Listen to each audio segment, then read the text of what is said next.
Hello and welcome to a special episode of No Small Roles, a D&D podcast where there are no small roles, and tonight we're catching up with our very first guest character, Deacon Fireheart Buttons, played by the fierce... What's his name? No, it's not. There's an S at the end, right? The audience have no idea we made this mistake, so they won't get the laughter. Well, in which case, played by the fierce Sarah Gain. So, Sarah, please introduce yourself and the reason that everybody just gave a giggle. Hi, I'm Sarah Gain.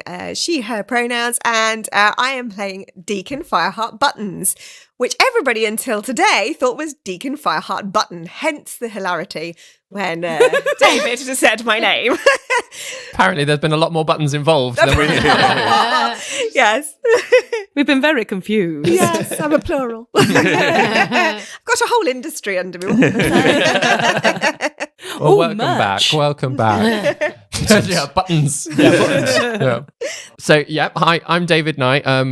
He, him pronouns. I am your dungeon master, and I'm joined by a table of brave adventurers. So we're going to go around and introduce some very familiar voices to our usual listeners. But for everyone joining us today, this is the crew. Hi, I'm Vicky Gaskin, she, her pronouns. Hi, I'm Grace Kelly Miller. I use she, her pronouns, and I'm really excited because we are all in the same room together at the moment. I'm also excited about that. Yes, we are. This is our first actual play episode that we are recording where we are all in the room. Sorry to hijack the... Hijack? That's what he said. I was going to go there, and I didn't dare. Sorry to hijack the introductions, but I shall now look at Ben as he says his. Hi, I'm Ben Galpin. I use he, him pronouns. I am ambivalent about us all being in a room together. Harsh.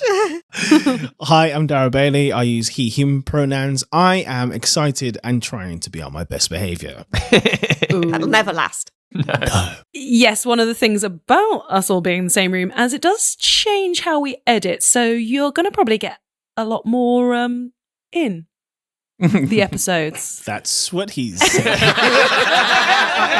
Sorry, you're doing really well at being on your best behaviour. 4 minutes NSFW in. warning. Sorry, listeners.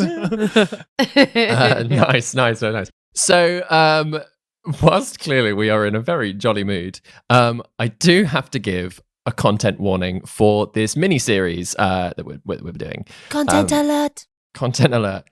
Because this mini-series, we are going to be delving into the horror genre, which means we'll be exploring some themes and including moments that some listeners might find uncomfortable. So for a full content warning of each episode, make sure to check out the show notes and keep yourself safe.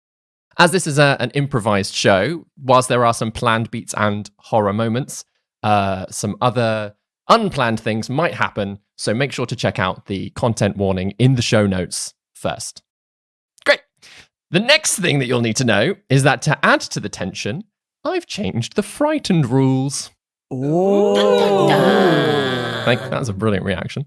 Yes, whenever a character in this miniseries fails a check and becomes frightened, rather than the usual condition restrictions that would be applied, instead, they'll be gaining a point of exhaustion. Now, there are only 6 points of exhaustion, and the final point, when you get that 6th point, is that the character dies. Oh no. Can you remind me what exhaustion does? Exhaustion is like a 6-stage thing where each level of exhaustion builds upon its previous. So in the first level, you get a disadvantage on all ability checks. Second level, your speed is halved. Third level, disadvantage on attack rolls and saving throws. Fourth level, your hit point maximum is halved. Fifth level of exhaustion, your speed is reduced to 0. Oh. And then 6th level is death. At 5th level, you're stuffed, aren't you? Yeah. People can still carry you around, but you can't move for fear in this case. It's both terrifying and exciting in equal measures. Exactly. And you can only, when you finish a long rest, that's when your exhaustion level is reduced by 1. Let's not get frightened. I also cannot see us resting. I feel like we're not. I know, gonna right? rest. So yeah, it's just going to keep the tension going throughout a little bit. Any more questions? Let's cue the theme tune.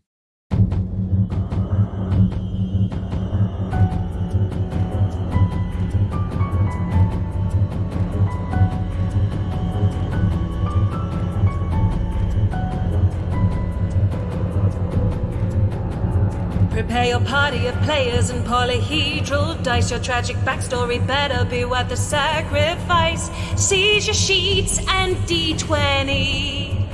Let's play D&D. Your haggard character swaggers with daggers in each hand. You've all discussed what you must, but even better lay plans. Take a turn when checks are missed. Roll initiative. Brandish your blades. Don't fail your saves.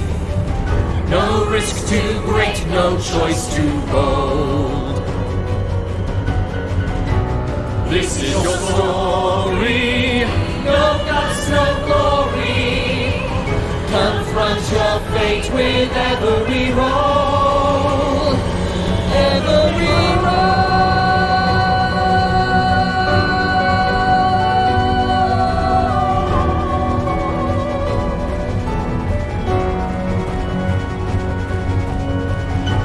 Rises inside, one who will pay the price. Their chance of success will rest upon the dice. No risk too great, no choice too bold. This is no small rolls.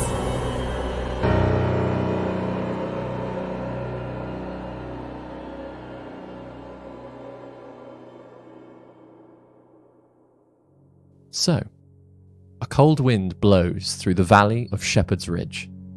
The night is blanketed with creeping clouds, and Commander Mac Benning stands upon the walls of Gallant's Gate, staring blankly at the craggy rocks that rise into the darkness above. Gary. I'm looking over at Grace. That's because my character is called Gary. You approach your old friend. He's the only member of his unit to have returned from the Warren, and in the few hours since his bloody reappearance, he said very little about what occurred in the caves beneath these hills. He doesn't move as you take your place beside him on the wall. You alright, mate? Yeah.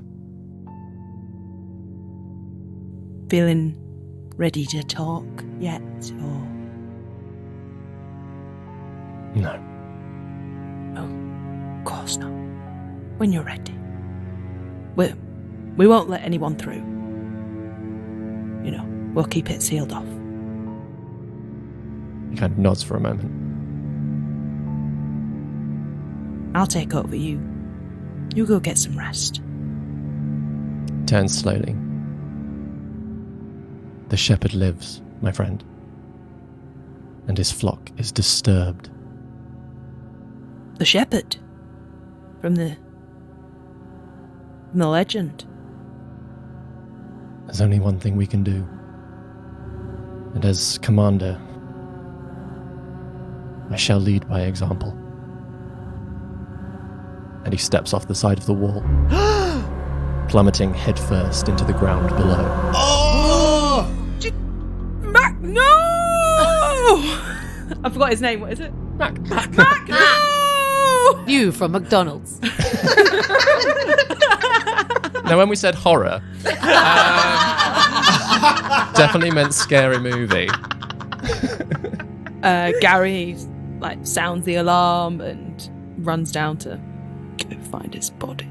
Nice. Deacon, over to you. So, since leaving Berrien Fields a fair few months ago, you've kept your compass close, and it has led you across Dravain, through the noble pastures and the fields of valor, right to the border of the country.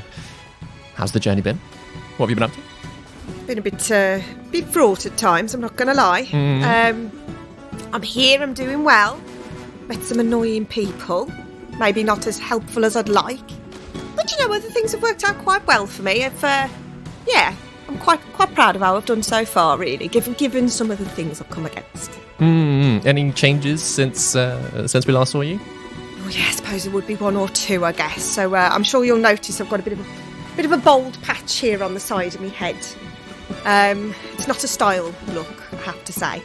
Had a bit of an accident with a fireball that kind of caught the side of my hair. I thought I was doing well with the team and trying to save this group in a ridge, but it all kind of backfired and went in my hair, and then I lost them anyway. So that was a bit of an ordeal, I'll be honest. Oh, but But, you know, I've got the other side, so the left side's all right. Well, your journey has brought you to the rocky hills of Shepherd's Ridge, and more particularly to Gallantry, a town on the Aland-Ravane border and one of the few sanctioned places where travellers and trade may pass between the countries. Your compass has pointed you onward, and so you arrive at Gallant's Gate, which is a small fortress blocking the entrance to Armistice Valley, the unclaimed land that leads into Aland. Rather worryingly, however, there is a petulant crowd at the gate, which stands closed. You push forward, but you can't get very far and end up stuck behind a cart filled with carpets. You hear its driver call out to what you assume is a returning Fred. What's going on, Jono? Who replies, "Not sure, mate. Something must have happened inside, though, as there's all these signs up saying any patriotic and steadfast warriors willing to lend their blades to report to some side door, which I'm not, so I guess you're stuck with me." Voice acting, yeah. Anyway, you hear them laugh, but before you can listen anymore, a person caught in the crowd beside you strikes up a conversation. Vicky, what does your character look like? All right. Apparently that's her voice. So Gail looks like if you set fire to Courtney Cox with leaves. Was not expecting that. Wow. That's amazing. Yeah. It's my homage to Courtney Cox in Scream. She is an autumnal eladrin. I'll say that one more time. She's an autumnal eladrin. Easy for you to say. And yeah, that's her. That's her. So yeah, you strike up conversation. You've noticed Deacon wandering through the crowd by himself. Tapped him on the shoulder. All right. All right, love. What can I do for you? It's more, what can I do for you? Mm-hmm. Do you need anything? You need to get past? Anything like that?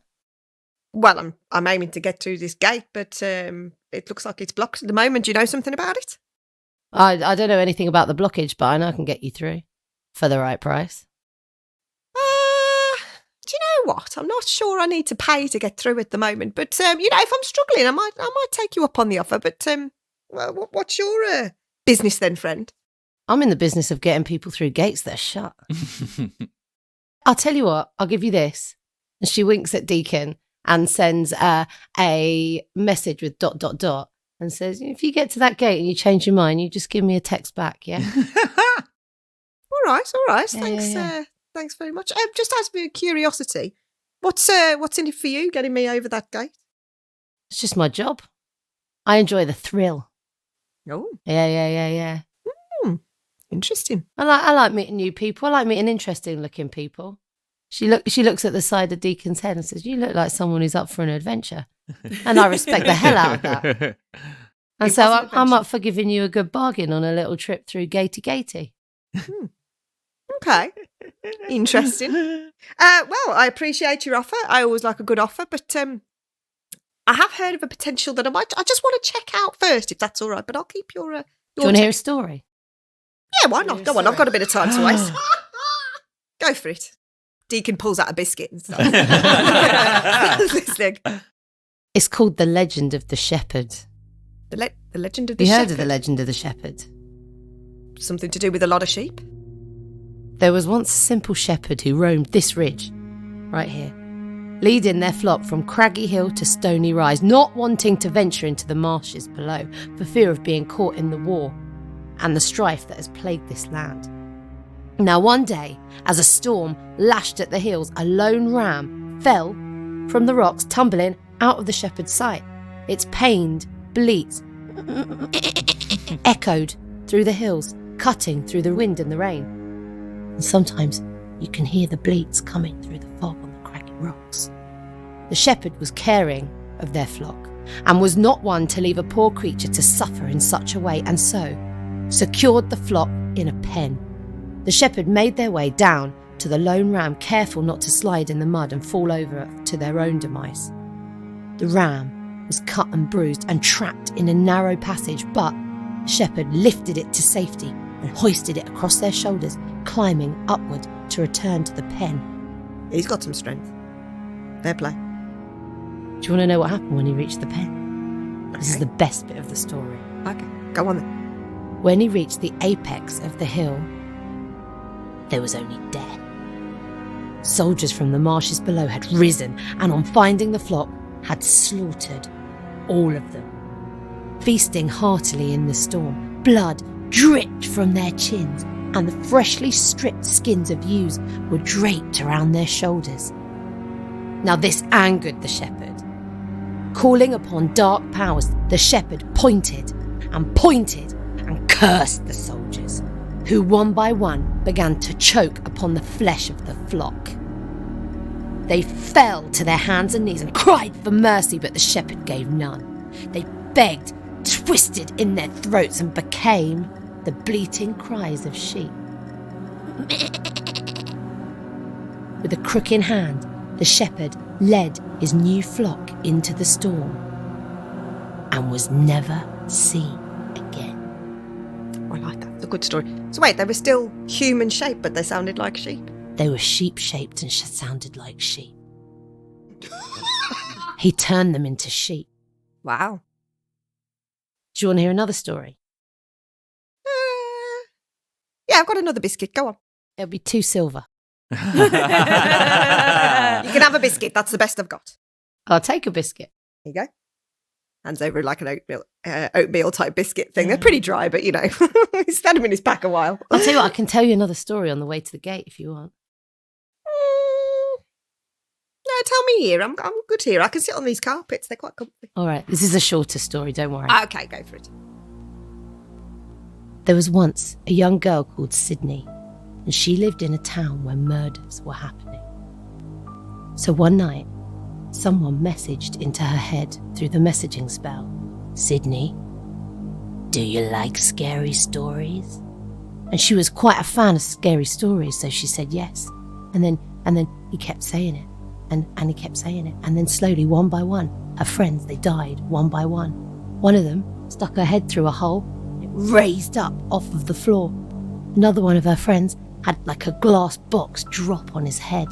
One by one, they just kept dying and dying. And she kept seeing this ghostly, long drawn face coming at her, coming at her, coming at her, coming at her. And then she found out who it was, and it was her boyfriend. And she thought it was a happy ending. But then he came back another time, and another time, and another time, and then they remade the first story again. I think I preferred your first story, I'll be honest. I'm not buying that second one. Well, thanks for your company. It's been really interesting, but I can see some movement down that far side, so I'm just going to pop down there and have a little look what's going on. But wishing you all the best, my friend. And I might if you catch change your mind, later. you've got that message in your head, you just message me back. I will do. Gail, wasn't it? Gail. Yeah. I'll be at the Herder's Glory if you change your mind. Herder's Glory. There'll be a drink. What's your tipple? Oh, well, to be honest, anything with alcohol in it after I've had a long journey at this point. But yeah, kind of I think I'll go for an ale. Would be good. There'll be an ale on the table, and I'll be ready to take you. Okay. And another story if you want one. I'm good for my stories, but thank you. Yes, that's very If lovely. you've ever heard of Freddy Krueger, I've got another one. Herder's Glory, ale on table. And Deacon is like slowly walking backwards, trying to get away, going, all right, cheers, love, that's right, thanks very much. Okay. And with that, Deacon slips away and heads down to sort of have a little bit of a look at where this side gate might be. Yeah, so as you kind of break away from the main crowd, there are a few other people that are like thinking the same, going, oh, if I can get through this gate on the cheap, then let's offer some help to the guard. You sort of follow them into a little side door where you see the sign that had been mentioned, sort of reiterating that they're after sort of patriotic, steadfast, brave adventurers to help them in something, and walk through into a small courtyarded space just within the fortress walls. There's a young guard there in the sort of border control uniform, just kind of gathering everyone, taking down names, takes down your name, and then leaves you to wander the space a little bit. How many people are around me? It's probably about 20 or so. It's quite a few. All different ages. Most of them look pretty feisty, like they'd be good in a fight, but no one in particular stands out from a crowd. They all look like pretty normal people as well. And I'm in a courtyard, did you say? So is there any doors or windows or anything around me that I can... Yeah, there's kind of like a couple of stairs up onto like a mezzanine level. What you do notice up on the mezzanine is somebody who very much you think is in charge, surveying the crowd. Grace, can you describe what they look like? So you see a tall human man of about 6 foot or so. He's in his 60s, kind of chalky skin, but very rosy around the nose and the cheeks and everything. A bit of a gut on him. You know those really hard pot bellies that men of a certain age tend to get? He's got. It's so, like, you know, sturdy, you could rest a beer on it. He's got a very... he's got a smattering of hair. I'd say about 3 strands, but he has meticulously combed over. But the rest of the hair is abundant, coming out of his nose, his ears. He's got a very bristly-looking moustache that is salt and pepper. His uniform is very neat. This dark grey with shiny buttons, but it is straining around the buttons. He's definitely had it for a long time, and he has grown. The uniform has not. Hardy boots and a furrowed brow. This man is preoccupied, worried, and determined all at the same time. Was it shiny button or buttons? Just shiny buttons, plural. Okay, cool. Plural. After a brief moment of waiting, a different guard comes through, starts trying to get everybody into a line, which you take your place in, Deacon. And then, one by one, you almost like queue through as this guard asks very simple questions of each other, of each person that steps forward, and either sends people back or gestures for them to go on. As you reach the front, the guard's like, what's your name again? Fireheart. Oh yeah, we got you down here, Fireheart. Just a quick check. What's your any military experience? Not official, but I come from a background of a jail service, so my family looked after the jail and the prison, so it's more that thing, I suppose. So military of a different sort. No, that's good. That's good. And any fighting prowesses? Oh yeah. Yeah, battle experience. Oh yeah. Yep. Any experience with caving? I suppose I had to sleep in a cave one night. Does that count? Did it worry you in any way? Not really, no. Good. Yeah, you seem a bit young though. Hey, doesn't matter how young I am. I've got experience, mate. That's all that matters. That's all that matters. Yeah, it is all right. All right, off you go that way. And gestures for you to head inside. As you do, you're kind of like, you follow the route that everybody else has taken through a little side door into a bit of a mess hall where you can see people have sat around, sort of these long tables. Clearly, these are just like the people that have been chosen to join in. And they're all sort of nervously chatting. Again, nobody quite knows why they're there.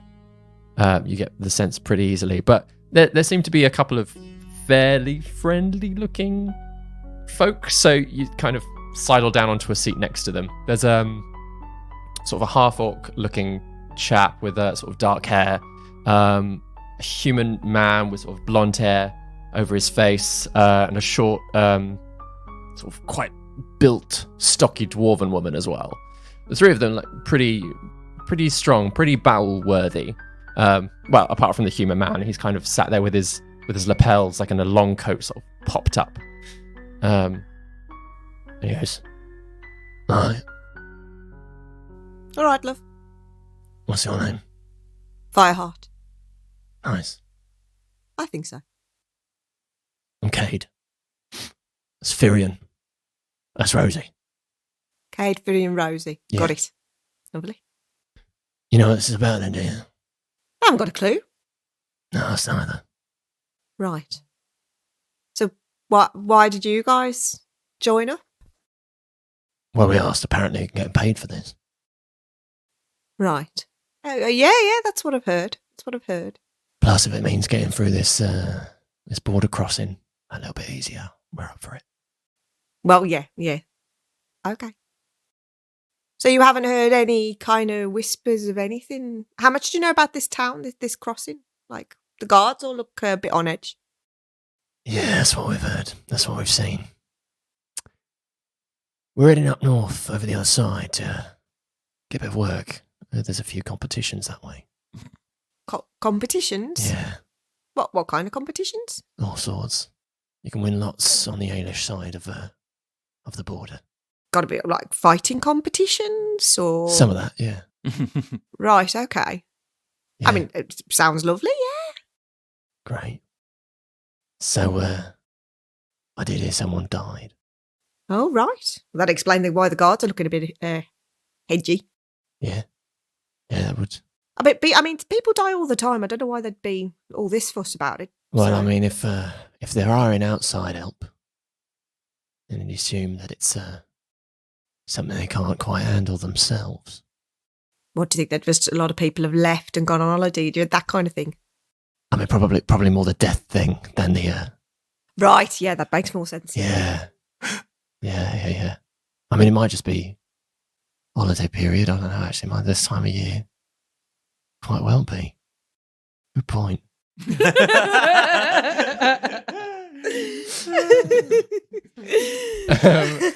After a brief while, the man that you saw above, enters.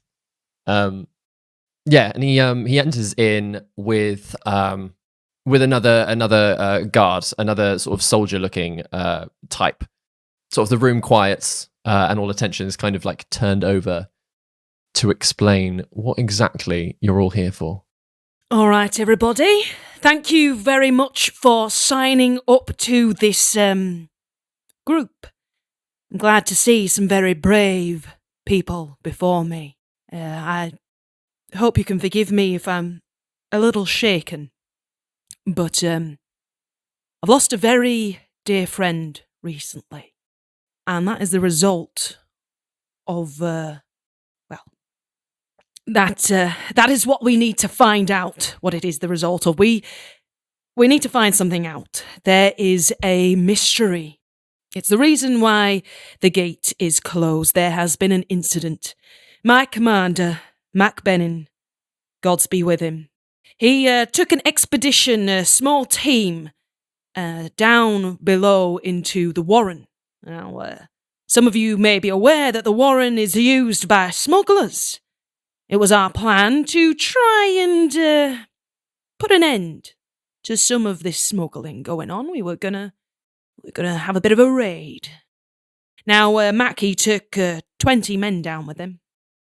He returned, alone, covered in blood, unable to speak, shaken. Only got a few words from him just before he decided he couldn't go on any longer. What he saw down there changed him. Changed a lot of people's lives. And we need to get to the bottom of it. Now, I'm sure if you're aware of this area, you'll be aware of a legend about a shepherd.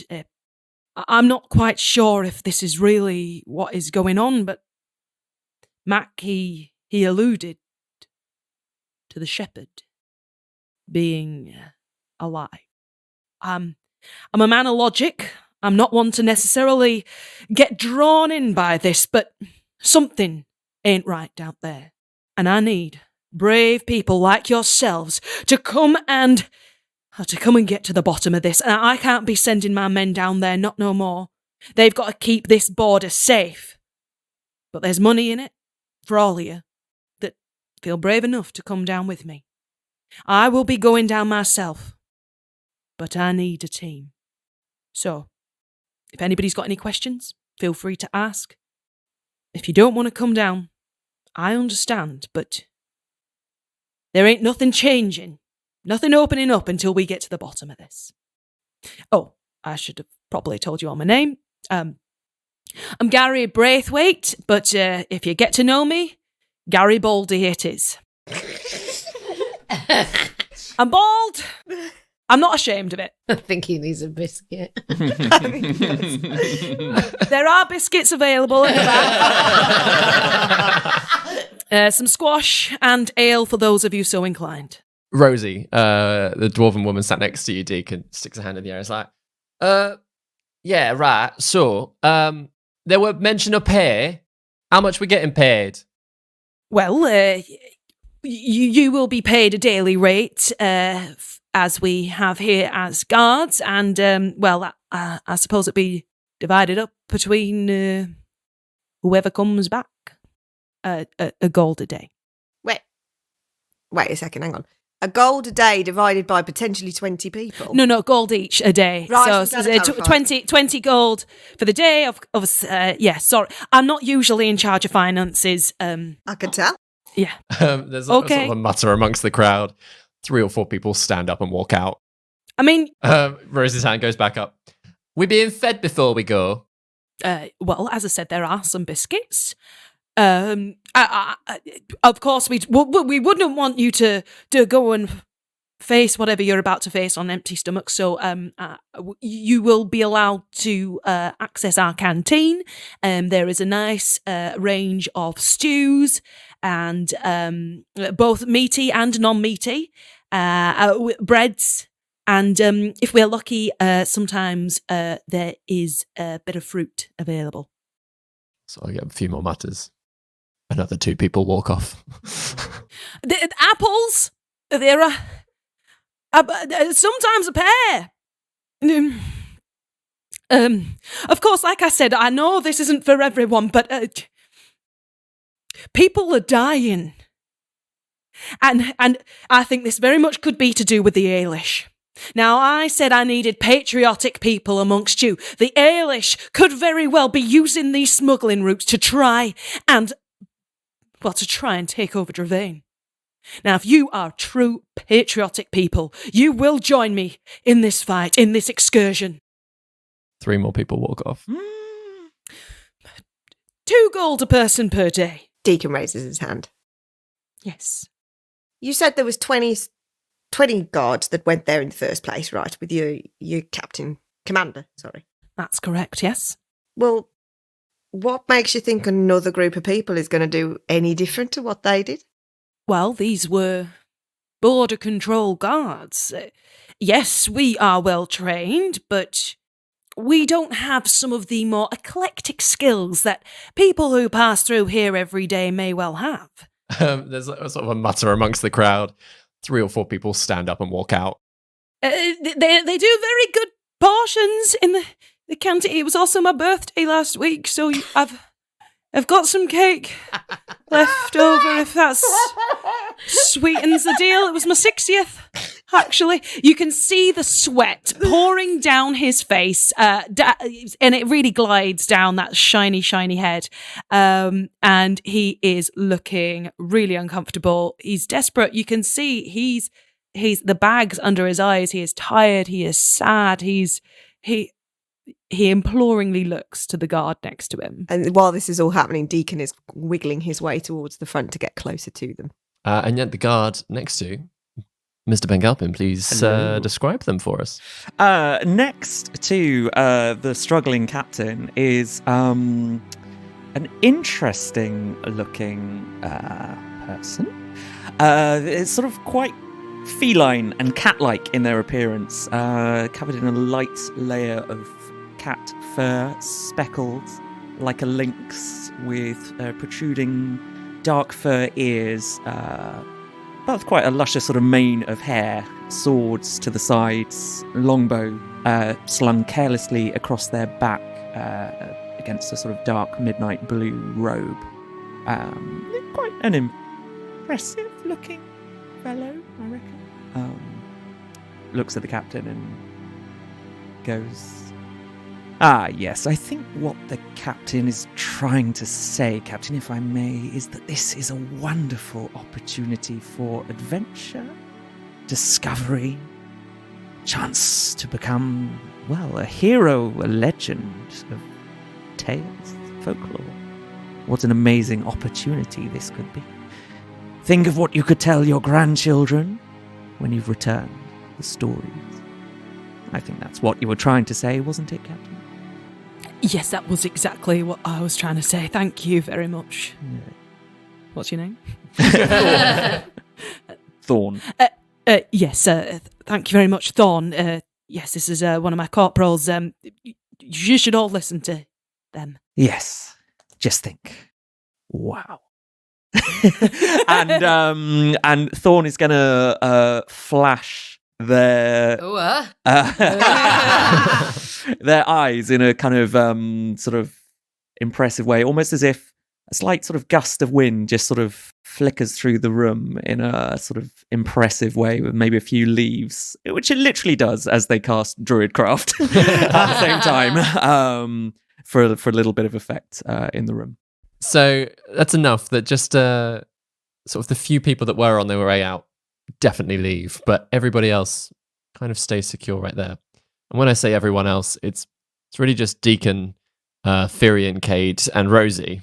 But the four of them, or at least the three of them, seem pretty eager. Deacon, how are you feeling about this whole situation?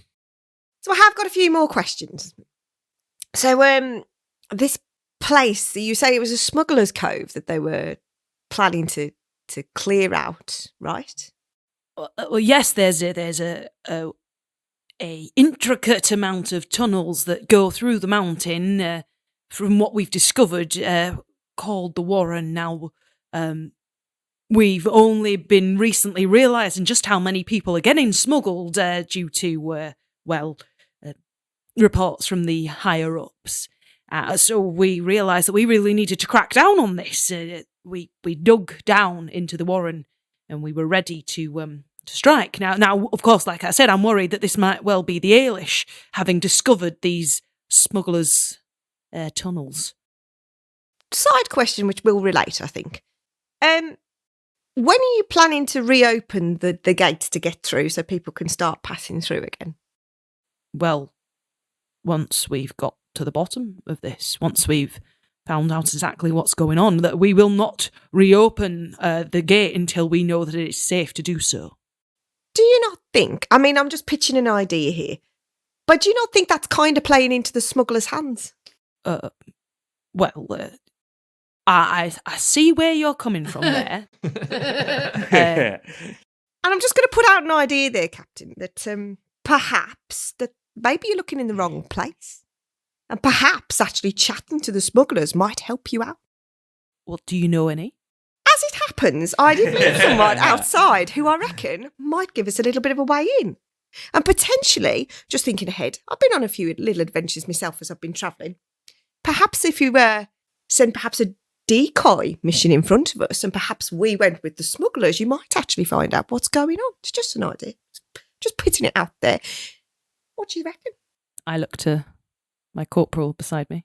Well, of course. There is an enormous amount of risk to be taken in that, whether smugglers can be trusted. I mean, to be fair, mate, there's a fair bit of risk involved with people helping out the guards in a bit of an unofficial capacity, so I don't see I'm on a win-win situation, let's be honest. That is very true. And I suppose these smugglers might know routes, maybe secrets, maybe things that are going on, that they could be a valuable source of information to be tapped, used and discarded. So, an alliance with the very people that we were looking to, lock up. Well, this is very true. It's very true. It would be an odd alliance. Think of it as a bit of an undercover operation, I suppose. But we're just thinking ahead that I've had quite a fair share of smugglers, and don't get me wrong, I've had my run-ins with various people of dubious natures. There's a little sod called Turnip who nicked a lot of stuff out of my backpack, which I'm not thrilled about. But all these little Easter eggs!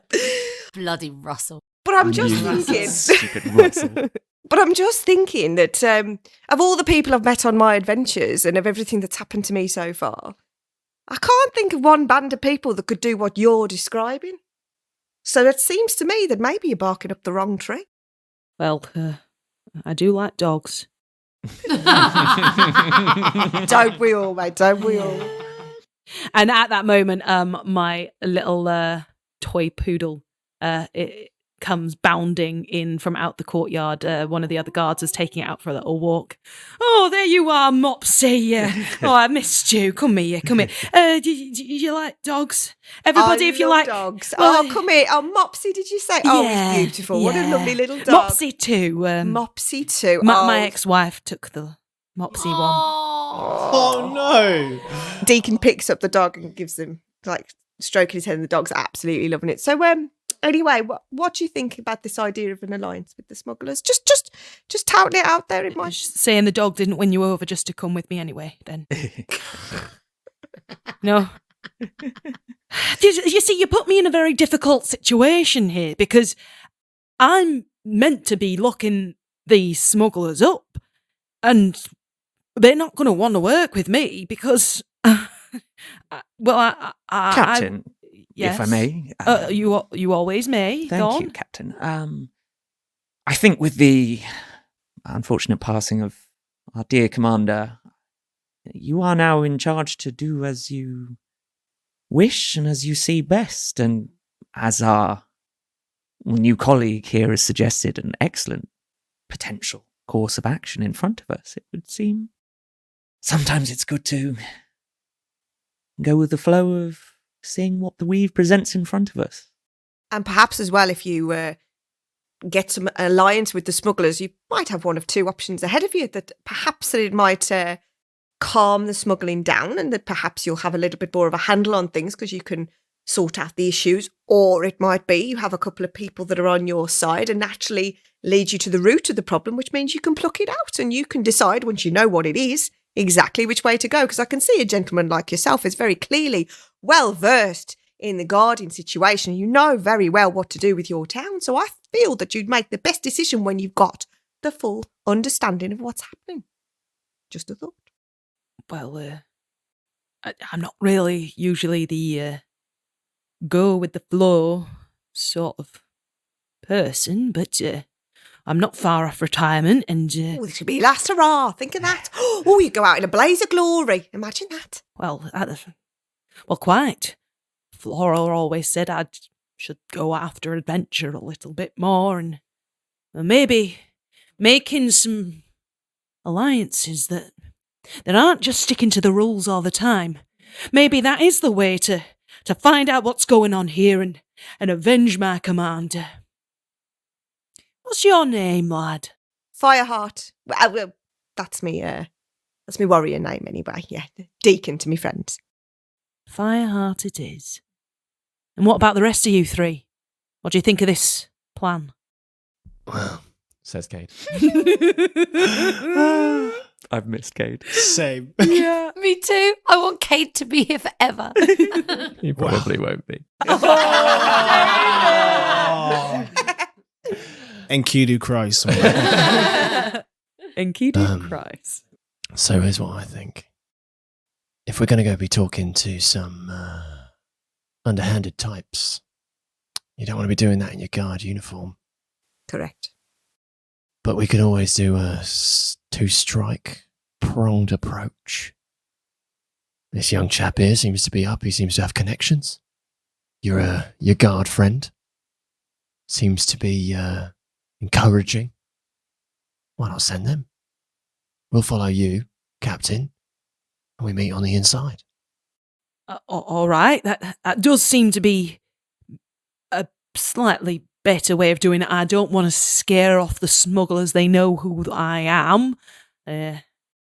But there is safety in numbers. I would want to make sure we had a secure meeting point. Well, I mean, I think that's very sensible, to be honest. I do. Mm. And, having a knowledge of where each other are will help, I think, because, Right, well, what time of the day is it, DM? Oh, it's probably sort of late afternoon by this point, sort of 3-4 o'clock. Okay. Well, what I suggest is you go and see if you can get us these reinforcements in the way of smugglers. I will send you with some cake as a peace offering. So generous. It's a little bit stale, but it's good. And one of them apples? You can have 2 apples. Oh, nice. Like them apples. I do. I do. Look, a bit of a peace offering. It's hard for me to be on board with this, but you have my word. As a guard, as a member of the border control team, as a captain. The head honcho. Therian kind of steps forward a little bit. Goes, you want to take some chalk with you? Leave us a little trail down there, and we'll see if we can find you. Yeah, we'll we do know where the entrance is, so we'll keep an eye. Me and this team of 3. I'll find out your names shortly. Once the scene moves to another one, and yeah, we will situate ourselves. Watch you go in and follow on behind, so we can join forces. But you have my word that if these smugglers are able to help us bring justice to Mac and the rest of my team, I will not arrest them for a year. Wow. And by then, I'll be retired anyway, so... He tries to wink. It looks more like he's got something in his eye. Deacon pats him on the back. Yeah, you're all right, mate. You're fine. You're doing well. I'm proud of you, mate. I'm proud of you. You'll be good. Thank you very much. Well, time is of the essence. Off you go.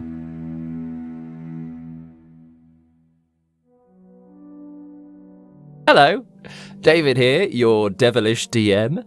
If this horror-themed 4-parter is your first experience of No Small Roles, then welcome and thank you for joining us. If you are curious about our main campaign, we suggest listening up to episode 8 and then see how you're feeling about the show from there.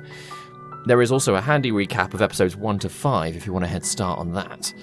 And also, if you want to hear more from Deacon, you can find Sarah guesting on episodes 16 to 18. For our regular listeners, episode 73 will be making its way into your earholes in June, so keep an eye on your feeds. But if you all have any questions or thoughts that you'd like to share with us as you listen to this gruesome adventure, you can find us on Twitter and Instagram at No Small Roles.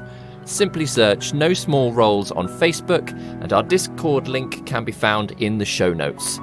You'll also find a ticket link to the touring production of Sense and Sensibility, which every member of this Fireheart cast is involved in, either on stage, behind the scenes, or both. Except for Ben. Slacker. To avoid being a slacker like Ben, we'd love it if you could take a moment and rate us 5 stars on Spotify and write a little review on iTunes, Podchaser, or Podcast Addict. Reviews are such a great way of helping others find this podcast, so get typing. And that's all from me as announcement, David. Time to put my DM hat back on. It's a very nice hat. Or is it?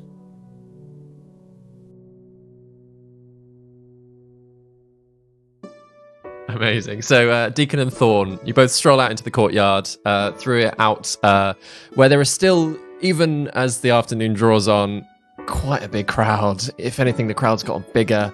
They've gotten a little bit more restless. Quite a few of them have gotten their tents out and parked exactly where they are. But you make your way through. Having mentioned where it is that you're going to Thorn, interestingly, he starts almost leading the way to the Herder's Glory. And you walk in, and there, sat on a table, just with the one drink for herself, is Gail. All right, love. Oh, all right, yeah, this was for you. It's a half pint. So you want it, right? Don't worry, love. It's all right. I'll get you another one if you want. Yeah, yeah. I mean, if you want to, but I've got a bit of a proposal for you, if you're up for it. All right. Yeah. Well, you said to me that you like a bit of adventure, you like a bit of excitement. How do you fancy having a wander out to find some proper danger? How much are you going to give me for it? I will give you the opportunity to not be arrested by the guard and the opportunity to walk free and do what you want. Not to mention the oh-so-generous offer of cake and 2 gold. That too. The cake's slightly stale, though. I feel I should be honest about that. Thorn reaches across the table to shake the hand of the mysterious stranger opposite him at the table. He goes, Deacon, can you make an insight check, please? I mean, this is Deacon, so we'll see how this goes. Let's have a little look. I wish the listeners could see Can I Ben's face. Can I right make now. a deception check? Both of you make a deception check. Yeah. Oh, yes. Gale and Thorn. I chose the right proficiencies. Do I have time to guide myself? What check am I No. making? Perception. Perception, did you say? Insight. Oh, insight. Oh no. 9. It's all right. I've got +6 to deception. Don't worry. That was a 9. A 9 is 5. 2 plus Yeah. 7. Yeah. That's literally 3 plus what? nothing. Oh, gosh. Yeah, it's Deacon. It's fine. Oh, 3. 3. Right. Deacon. These two. What'd you get? I got 12. These two have I- never met, Deacon. Yeah. I'm not- Everybody else in the pub is I like, am not using these. what's going on there? Deacon's like, oh, no. Yeah. Introductions. Right, okay. So Thorn reaches across the table and says, Thorn, pleasure to meet you. Pleasure to meet you. I've never met anyone like you before. Oh, I'm unique. Oh, yeah, I feel like I've met a cat person before, but you're very lovely. I like the tip, the black of the ears. It's very nice. Not a cat person. Oh, sorry. Apologies. So what exactly is it that the two of you are suggesting here? And she looks over to Thorn. Well, the illustrious captain of the guard who finds himself in charge is proposing an alliance between the group of smugglers and the guard. So we're looking for smugglers, I assume. And what's in it for the smugglers? I get what's in it for the guard. They want to know what's going on down there. Oh, They freedom. don't believe any of the legends, but what's in it for the smugglers? Freedom, mate. Freedom. Do what you like. I do what I like anyway. Yeah, but with absolutely no worries at all that the guard are going to do anything against you, because he's promised not to arrest you for at least a year, and he retires in a year. All right. Yeah. Yeah. Whole year where you can do whatever you want. I thought that sounded up your street, to be honest. I'll get 3 ales and we'll seal the deal, yeah? Sounds good to me. Perfect. She gets 3 ales. You all have a drink. So, Amazing. all right, so where do we start? As you approach the bar to get, and you work out of this space quite often. Harris Feneltine, the sort of the landlord, sort of grey-skinned elf, wispy moustache, receding hairline, the whole works. He's like, girl, there's a chat waiting for you downstairs in the Eldraine suite. For business. I understand what that means, right? Yeah. What is the Eldraine suite? So yeah, the Eldraine suite, you'd know very much, is kind of like a series of rooms that are locked off for your business, and equally are an access point for you to get people where they need to go. Cool. Yeah. Trot down to the Eldraine suite, please. Nice. The ales. Yeah, the, do you the take ales? Do you drink the? I was going to say, do you bring the drinks back first, or do you just head straight there? I'll bring the drinks back and say I've just got some business downstairs. Here's your ale. I've got somewhere we can have a bit more of a private chat. You don't mind coming Oh, with me? lovely. I like exclusive suites. That sounds nice. The heart of the operation. So you follow Gale down some steps into sort of through a door labeled the Eldraine suite. It's really secret. super secret. It is. Gale pulls out a key, unlocks the door to get in. Once you're inside, she locks the door up again, heads into the bedroom, unlocks a chest, which has a set of steps even further down. So you all climb into the chest, down the few steps. Oh, I like it. And again, once you're in there, Gale, you lock up again. And Deacon and Thorn, as you kind of like go through the little almost clay tunnel underneath, you find a single person sat on almost like a camping bed in a small room where there's a couple of hooded lanterns around the space as well. Daryl, if you could please explain who it is that they see. So you see a female tiefling with jet black skin and gold eyes, gold irises. They are wearing a deep blue hooded cloak with silver trim and a symbol of a sword pointing upwards, hooking the skull through the eyeball. Underneath the cloak, you can tell they are wearing chainmail with a big shield strapped across their back and a silver longsword at their hip, and a long, pointy tail swishing beneath the cloak. David, is this someone that we know, or? Thorn, less so. Mm-hmm. This is a client of Gale's. Yeah, I don't know how much interaction you two have necessarily had. And he says, I'm saying you two as if the audience knows exactly who I'm looking at. Daryl and Ben. David's I'm not sure how looking at me interaction your and characters Daryl. have had. Yeah. But yeah, this is somebody waiting definitely for Gale to get them where they need to go. What happens? I'm assuming I know your name, Daryl, yes? Yes. Eloise. Eloise, how goes it? Gale. Very well. You appear just in time. Just in time for what? Just in time for a little expedition. I should think so. Aw, But this should be of some benefit to you. in what way? Not for coin. It's not going to cost you a penny. But I will need a favour. The associates will need a favour. Do I know who the associates are? Yeah. Yeah. I'm happy to do them a favour. Yeah, that's a nice favour to have. Cool.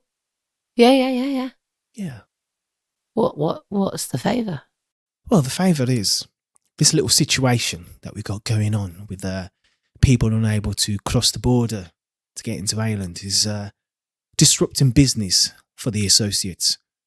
So, personally, I've come with some vested interests of my own to help clear up the matter. Now, I know you to be an upstanding professional, great at your job, value for money, and the associates value your professionalism to the highest degree, and I'm more than happy to come oversee this work of yours for myself. Like I said, I've got my own interests of being here, but to help speed things along and get a member's eyes on it, I'm here. Now, looking at the party you have assembled here, I take it the little whatever rallying cry and recruitment that must have happened back at the garrison didn't go too well, did it? Bit of a laughing stock, if I'm honest. I was there. Wasn't pretty, bless him. He tried his best. It was very emotional, bless him. I do feel for him. But I think there's ways for both of you to be happy, if I'm honest. Yes. See, the Guard are full of narrow-minded people. This war with Aelin has gone on so long, no one really takes it seriously. So appealing to people's patriotism doesn't really work nowadays. And the Guard, bless them, don't have enough coin to motivate adventurers into sorting out this problem. But They do have stale cake, so you know. stale cakes. Oh. And what were they offering? What, a gold a day? Something? Well, it even went up to 2 gold a day, but I'll be 2? honest, it wasn't the most appealing thing you've ever heard. But to be 2? honest, I think they are knackered and I think they need some help. Yeah. And I think we can make it work to everybody's advantage, in which case we all get through the barriers. You guys get what you want. I get to move on and the world's a happy place. There you go. I like your enthusiasm. And there's a very key word you said in that sentence there, we. And I look over the group with a wicked smile across my face, gritting my teeth. We, as a group, can resolve this situation together. And the associates will be very, very thankful. All right, what is it that we're doing? Well, we're going to solve the Guard's problem, aren't we? You're going to smuggle us through. You have a look of a warrior, she says to Deacon. I think your skills are exactly what I be looking for in an alliance. I'm listening. You go through with me. We resolve this little matter. And the Guard, fall us fail, the officials down there and the associates will owe you a favour. We're very powerful, very influential friends in many places. And we can make your journeys and adventures that much more exciting. I don't know how much more excitement I need, to be honest. I just need to get going. But If you can make my journey smoother, then I'm certainly up for that. Then I'll personally attend to that need myself. You're a very caring individual, aren't you? I wouldn't say that. Like I said, I have a vested interest. What is the vested interest, if I may ask? Oh, I think that's something I like to keep to my chest. But let's just say that where we're going is exactly where we need to be to help my associates out. Do you know anything about what's going on down there? Out of curiosity. No, something about a shepherd. Keep hearing about this shepherd. There's people who are obsessed with sheep. Yeah, one of these legends. You know, in a place where blood has been spilt for over years and years of violence and claims of territories and whatnot. You hear all sorts of stories. Ghosts, people coming back from the dead, soldiers unable to pass on, regrets, la la la, all the same stuff. But You want to be believing those stories. oh really? Yeah. Oh yeah? Yeah. You- If we're going to get you through those tunnels, you want to be believing those stories. Thing is, well, I usually find with the stuff that I've come across so far and everything that I've ever read about the path that I follow, there's always a grain of truth in everything that's said. So you can't just dismiss everything quick and offhand. Oh, I'm inclined to agree. The one thing I will let you know is that our associates are fighting a little war of ourselves. Oh, It's yeah. a little bit smaller than what's going on between the borders of Travaine and Ireland, but for this war to come to an end, associates do need access to Ireland. So the quicker we sort this out, the better for us. How many associates are going through? Just me today. Just you today. Just me. All right. How many associates are there? Never heard of it. That's part of the point, my friend. But there are many of us working in ways that, hopefully for you, you'll never have to hear about. But you can request our assistance as long as you keep still. And who are the enemies of the associates who you are in your little confrontation with? Well, according to information that we have, maybe one or two of them, maybe more of them, are planning to cross north fairly soon.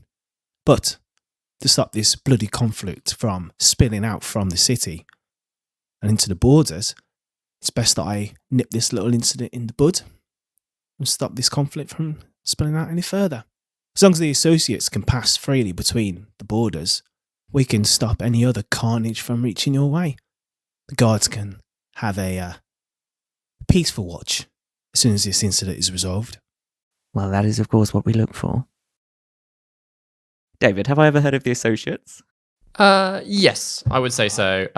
What do I know about them, please? You wouldn't have many. Same question, please. Yeah, any direct contact with them. I don't think, apart from through Eloise and through a few others who have maybe passed through using the services that you guys provide. I mean, that just Gale provides. Secret. You mostly know them. That they are known to be a duelists guild of sorts, but that they are very much Duel, as in having a fight, or Yeah. not as in making a duel. Yes, Our yeah, precious yeah, stones, fighting duelists. I definitely thought the other. I'm really glad you asked. So I've just got to check. Yeah. Yeah. But they're also in the game of assassination. And okay. yeah, they're very much a secret organization. Okay. Like, but as Eloise has explained, they have vested interests and can be very helpful to the right people. And would I have an idea about who their enemies might be? No, Okay. Good to know. no, you wouldn't.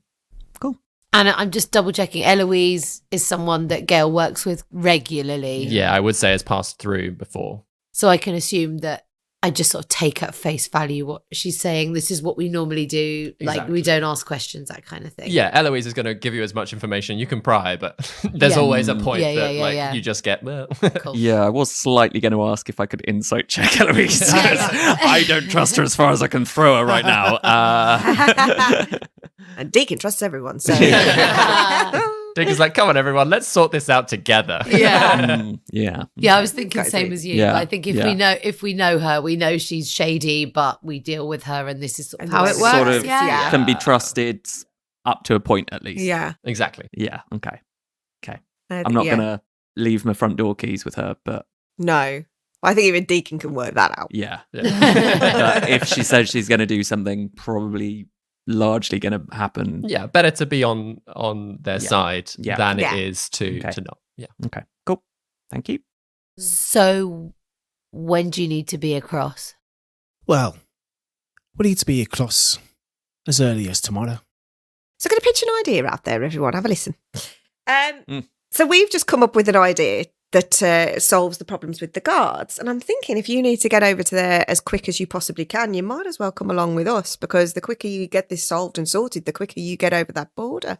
That's exactly what I was thinking. I was hoping someone would suggest that. I'm happy to lend my arm.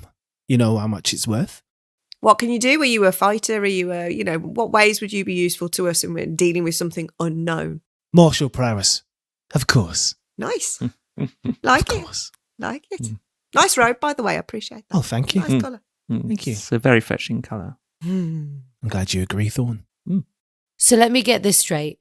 We're taking you across, in cahoots with you, the guard. She shoots a look at Thorn.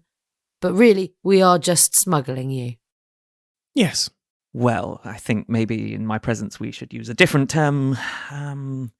But yes, it's mutually beneficial to the guard, to whatever it is you do, and to you, Eloise, that the 3, 4, 5, 8 of us work together. Oh, yeah, we should probably mention the other team. There is another team as well. Another And team. what is in this for the guard? Well, we will get the situation with the shepherd or whatever's happening there resolved. We can reopen the borders. Normal service can be resumed. My captain can go back to eating birthday cake, pears, and anything else that gets him through to retirement. So we're going through tonight. Sooner the better.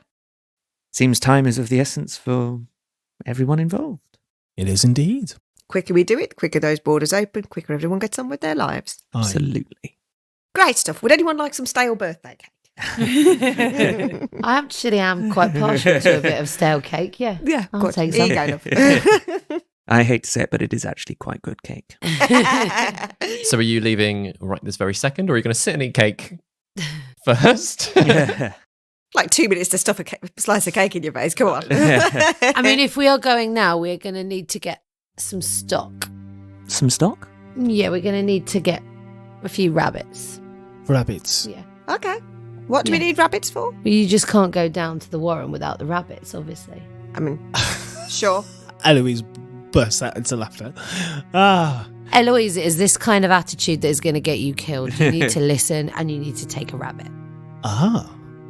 What do we need? Okay. One rabbit each? Is that the idea? I'm I'd take intrigued. 2, but Living or one dead? it doesn't really matter. You just need a rabbit. I'm intrigued. A rabbit. Yeah. As long as it gets us there, I don't mind. Yeah. Right, where are we getting our rabbits then? Come on, guys. Let's go. I would say anyone that's been through before is aware of the rabbit thing. Oh, really? Okay. Would the Oh. guard know about the rabbit Whoops. thing? Anyone that's travelled through Okay. knows about the rabbits. Okay. Ah, yes. Yeah. The rabbits. Yeah. How could I forget the rabbits? Of course. Let's procure some rabbits. I thought you said And again, rabbits. you've got That was got the them- right thing to do, right? Yeah, you've got them upstairs. As in, like, you just have to head up outside. You unlock the chest, climb out of that bit, go into a different room, unlock a different chest, climb down where there is a small set of rabbits Living or dead? living. You are in luck. Living. I'm going to find this hard. I love rabbits. Yeah. I I shall will call get him it. Fluffy. I I would wouldn't not name get it. too attached to that rabbit if I was you. I whisper a prayer to the shrouded lady as I set the rabbit into my hood.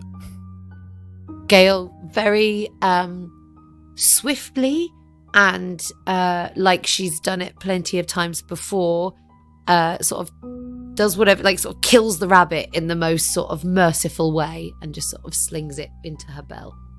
Do you So know what, there's mate? a I don't bit- think I could do that. Could you do mine as well if it needs She does to be that dead? to Deacon. Thank you. I can't.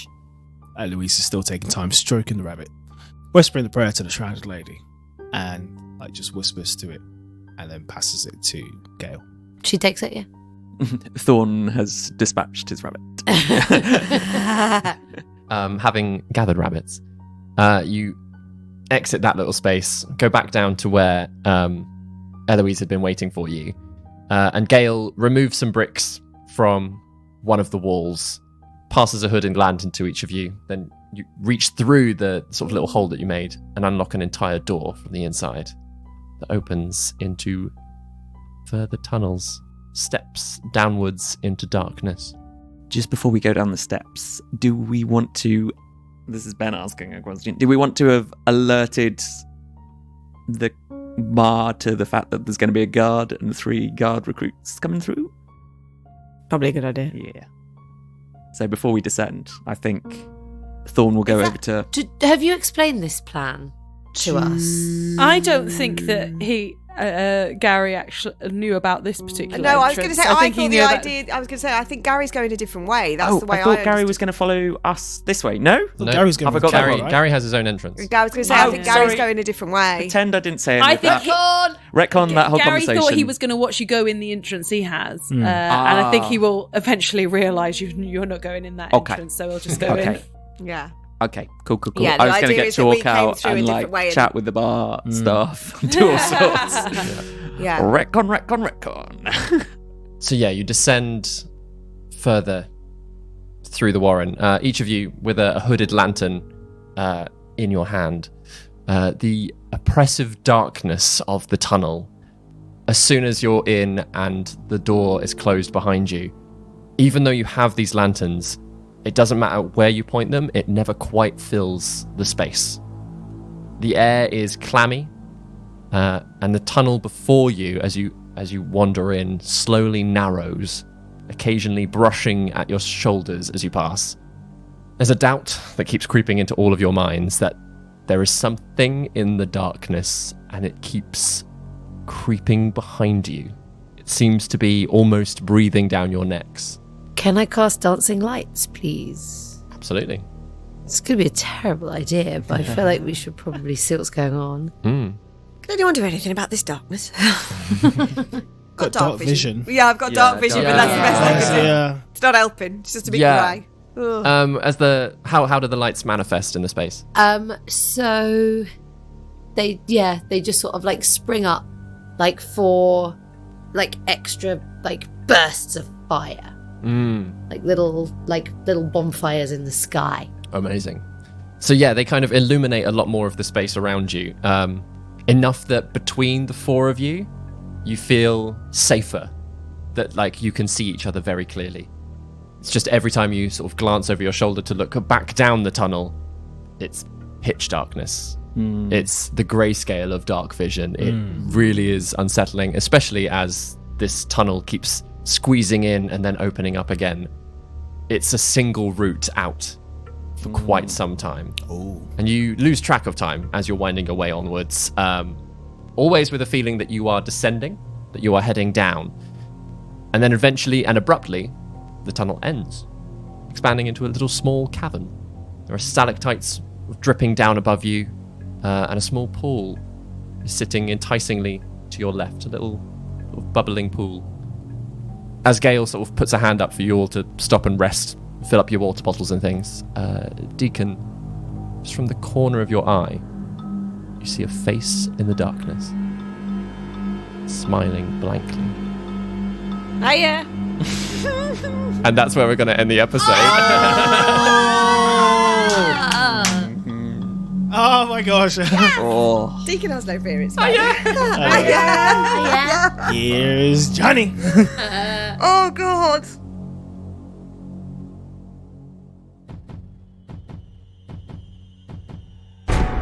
You have been listening to the gruesome adventures of Deacon Fireheart Buttons, with David Knight as your dungeon master, Sarah Gain as Deacon, Ben Galpin as Thorn, Daryl Bailey as Eloise, Grace Kelly Miller as Gary, and Vicky Gaskin as Gale.